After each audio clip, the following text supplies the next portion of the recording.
guys, Miss Mosher here. So today I want to talk more about imaginary numbers. In the last video, you saw that the square root of negative 25 is equal to the square root of negative 1 times the square root of 25.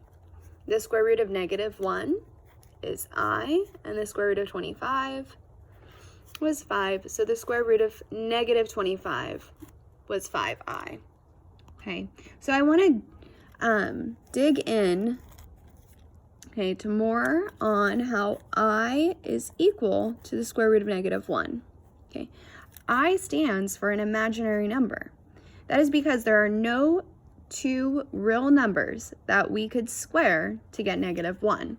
Anytime you square a number, it becomes positive. Right? Negative 1 times negative 1 is a positive 1, because a negative times a negative is a positive. Positive 1 times positive 1 is also positive 1, right? These are real numbers. There are no two real numbers that we can multiply together and get a negative.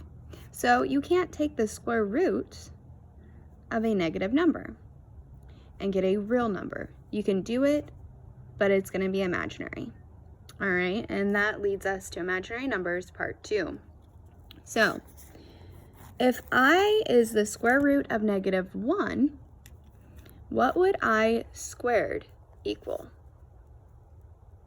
Well, squaring just means you're multiplying the same number by itself. So it would equal the square root of negative 1 times the square root of negative 1.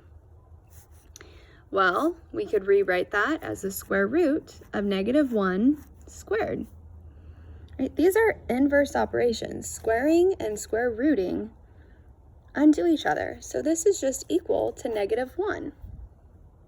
Right, so let's write that again. I squared equals negative 1.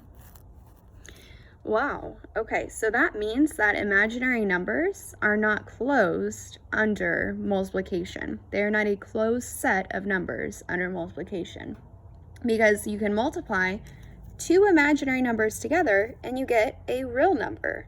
Negative 1 is a real number. You can owe someone $1, right?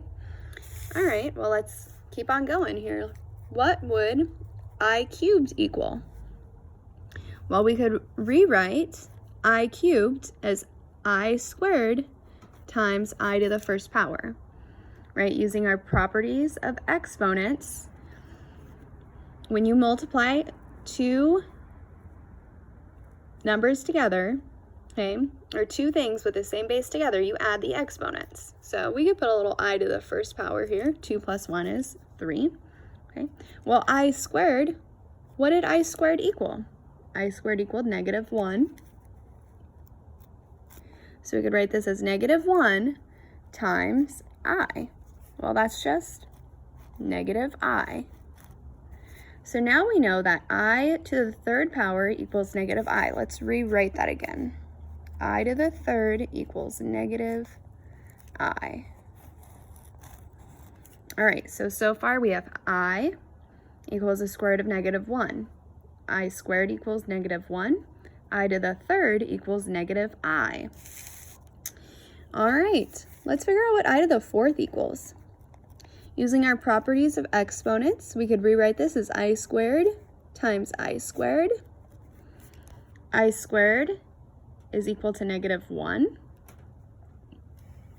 So we could write this as negative 1 times negative 1, and that is positive 1. Let's go ahead and rewrite that. I to the fourth equals positive 1. All right, so this is pretty interesting so far. I by itself is the square root of negative 1. That's an imaginary number. I squared, though, is a real number. I squared is equal to negative 1.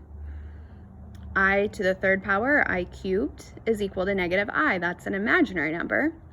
And then we go to I to the fourth. I to the fourth is equal to positive 1.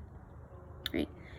If you memorize, or if you know how to figure out what I squared, I to the third, and I to the fourth is, you could figure out, let's say, what I to the 376 power is. Is it going to be 1, -I, -1, or I, just I? Those are our only options. Okay, so I will show you how to do that in our next video, Imaginary Numbers Part 3.